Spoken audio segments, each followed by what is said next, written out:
Well, let's welcome that young man. I've always looked at those guys with great interest because I used to do a little diving, not a whole lot, but when I was a lifeguard at Coney Island, went off the tower a couple of times up there, which was 50 feet to the water, and they say that sometimes later in life that things like that you do have a tendency to show up, but during the time I did it, it didn't seem to bother me at all. But boy, when you hit that water, you hit it like a rock, really. Yeah, I've dived. I have dived. Dive, yeah. I Dove. dove. There's no such word as dove. It's dove.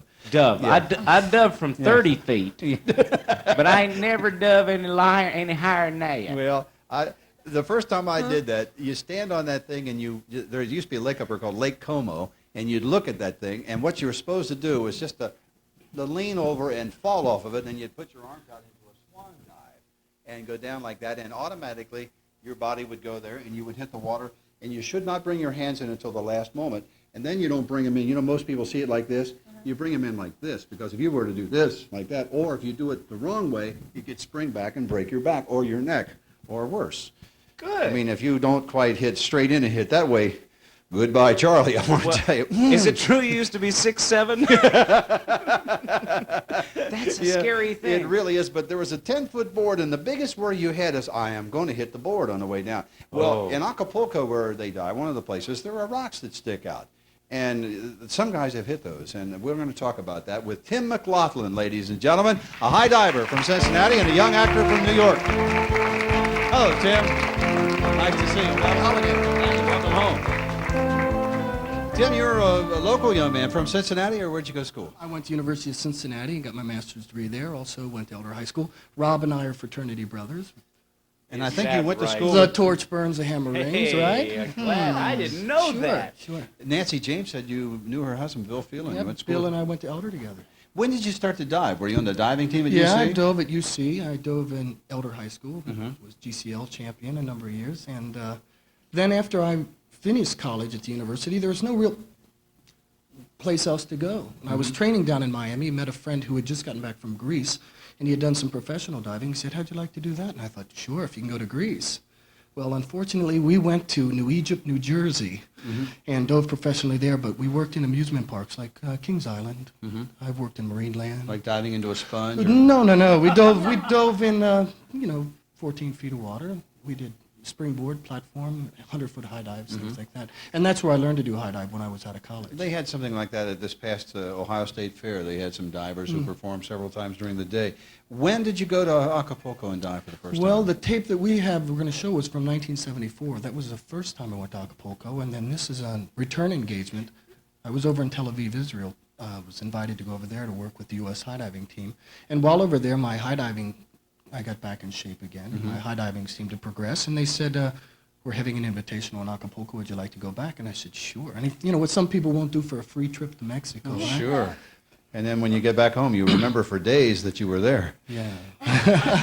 When you got to Acapulco, now, you already did this, and it's been on videotape, and it's going to play on CBS? Or Right. What the tape we have is from 7 years ago. Unfortunately, we couldn't get CBS because they're in the process of editing it in California. So it hasn't played yet, but It this hasn't was on played. ABC. This was on ABC. The show that I performed just 2 weeks ago will be on in February or March. Didn't you, on this tape we're about to see, in 1974, almost buy those rocks? Yeah, I almost bought the farm, as we say, right? Yeah, let's take a look, and you describe what we're seeing. This is a few years back, but this young man just came back, and it'll be on in February on CBS. You'll see it again. Here's Tim. Here I am judging the water coming in. You have to wait till the tide comes in. You mean judging? You say, like, nice water? It looks good, yes. Well, you wait for the gourds to fill up, and there I push off. Okay. That's 80 feet above the water, and the water depth changes with the tide anywhere from 11 feet to 9 feet of water. Now, what is the idea when you hit the water? What do you do with your hands? Ideally, you want to put your arms down to the side and stretch for the bottom. If you see on the replay, I saw the rocks and felt I was real close, and so I broke position. Here I'm pushing out. What happens, I push my hips up, and that brings me right back into the cliffs. I should have tried to push out a little further. Now, I see the rocks right there, and you can see by my crins that I'm saying, holy cow, the thrill of victory and the agony of my feet. Right there. How many feet is that, Tim? That's 85 feet from where this is taken from. Now, when you hit that water, that's enough to give you flat feet, isn't it? Yeah. We try to stretch for the bottom. You see there, I'm seeing the rocks again. And how close were you to the rocks? I was about 5 feet from the edge. Now, the problem there also, the audience might not realize, is the rocks continually degrade out. So That just isn't a sheer drop like at a swimming pool. There, the water could be, I think I landed in like 8 feet of water. So the closer you get, the more difficult The more it is to make sure you don't difficult, hit your yeah. head. Unfortunately, this year in the competition, one of my friends and companions came and decided to go off the cliffs a little early, went right off the top and went from 85 feet, landed in 5 feet of water, and unfortunately, he's going to be in the hospital till about July. Wow. We pulled him out. He had 3 broken legs and cut his knee up very bad. And then you still have nerve enough to go back up there and try Well, it again? that's what happened. The following day with me, I came very close to the rocks, and so I was ready just to retire there on the spot. But my parents came down to Acapulco, so it was a thrill for me when they showed up, and I just really wanted to compete for them. And I'd hit a couple other guys on the team. The U.S. team was very close. We had a really good group of people. And I really wanted to compete for the guys and for my parents and friends. When this plays in February, it'd be kind of fun for all of you watching us now to say, yeah, I saw him. I met him on the Bob Braun Show. You don't want to be a diver all your life, though, do you? No. In fact, I gave up diving about 2-3 years ago because I moved to New York, and I've been studying acting in the Village with a couple of people. The Corner Loft with Jose Ferrar as artistic director there. And I've been appearing on some soap opera work and doing some commercials and modeling jobs in New York. There's one in particular that the people may recognize your face. It's a beer commercial. Oh, yeah, I did a Lowenbrow commercial. Every time I came back to Cincinnati, all my friends kept saying, speech, speech, because that was the line that I had in the commercial. That was it. That was it. Well, really what happened... Oh, I was- understand those kind of lines. I've had a few of those myself. Dr. Bob. No, the commercial ran quite a bit, but right now I'm going back to New York tomorrow and hopefully pound the pavement and maybe get a soap or something. You mentioned getting into shape to dive again. What do you have to do besides like get yourself psyched up for it? You exercise, get plenty of rest, take Geritol twice a day. What do you have to do to get in shape? I mentally prepare as much as possible, and I also would take dance classes and do a lot of stretching exercises. New York really isn't known for its aquatic facilities, as you might know, and I don't want to dive off the Brooklyn Bridge. So that East River is almost solid. You you'll can almost bounce. walk across Yeah, it. you'll bounce a little Yeah. bit. So what I do is just try to take some dance classes, do a lot of stretching, and then when I have an engagement to do, I try to get there as early as possible to loosen up and to practice a couple days before. Are you a method actor, or what kind of acting are you studying? I guess you would call it a method acting.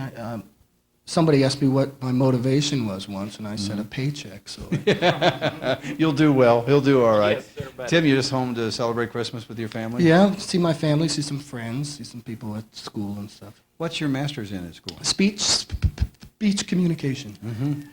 Well, it's certainly working, isn't it? Tim, we hope you have a lot of luck. It'll be fun to not only look for you in February on CBS with the high diving from Acapulco, but we'll look for you in the soaps, too. You ever play a doctor? What have you played so far? Oh, gee, I played a doctor, an intern, a lawyer, a reporter, a walker by, anything, you know. I talked to Gordon Jupp once, and he said the biggest thrill he ever had is when he had a name.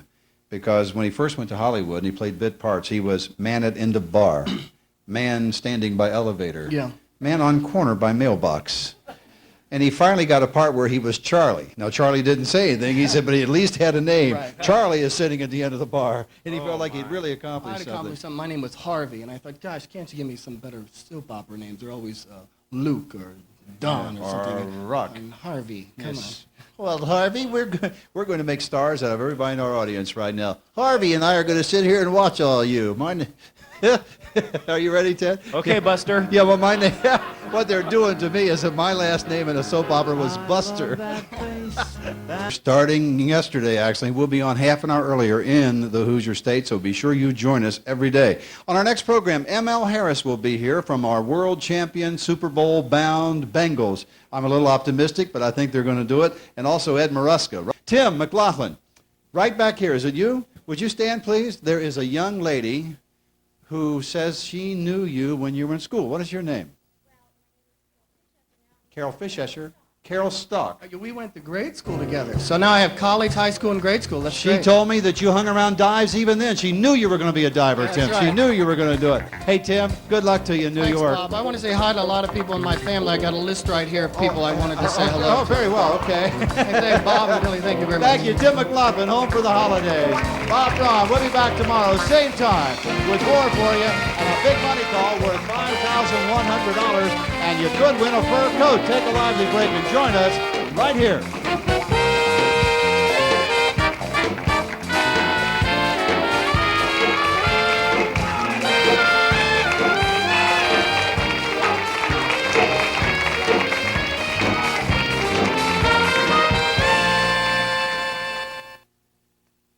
Tim McLaughlin looks like the strong, silent, sensible type, and with his boy-next-door good looks, the 29-year-old graduate of Elder High School in UC, who now resides in New York, he would seem perfectly suited to his profession as an actor in soap operas and television commercials. It's his off-hours profession that doesn't quite jive. You see, McLaughlin is a professional high diver as well, and this is where he earns his living, diving off the rocky cliffs of Acapulco, Mexico. What's the sensation like the first time you're poised at the edge of those rocks, ready to push off? What's running through your mind? Extremely nervous. Your legs are shaking. You have the adrenaline pumping in your body. What I try to do is concentrate on the waves. I found the waves came in swells of 3, so after the second wave, I made sure that I was ready to go. That's another problem with cliff diving as opposed to high diving. You'd only have to go when you can't go when you're ready. You have to go not only when you're ready, but when the water's ready to take you. This is black and white footage of his first trip to Acapulco back in 1974. It was nearly his last. In contrast to high diving, cliff diving, you have 13 to 15 feet of rocks that you have to clear before you enter the water. Now, the water depth is changing anywhere from 11 feet to 8 feet, depending if the water is in or out. And the bottom of this is not flat like it would be at a concrete pool. It's jagged. And so the danger's there. McLaughlin is just back from an invitational meet in Acapulco, a meet that saw a close friend seriously injured. So one question remains to be asked. Why? Well, I guess it's the little kid in me that likes to go down the roller coaster because of the feeling of speed, the stomach turning, something like that. I like cliff diving for the thrill, the feeling of conquest, being able to conquer something that you think you won't be able to do. If you blow a line in a commercial, ask for a retake. A mistake from here, though, could require a remake. But with both, a good performance is still a thrill. It's a tremendous feeling of accomplishment. You know that you survived something that you wanted to conquer, and you came out smiling.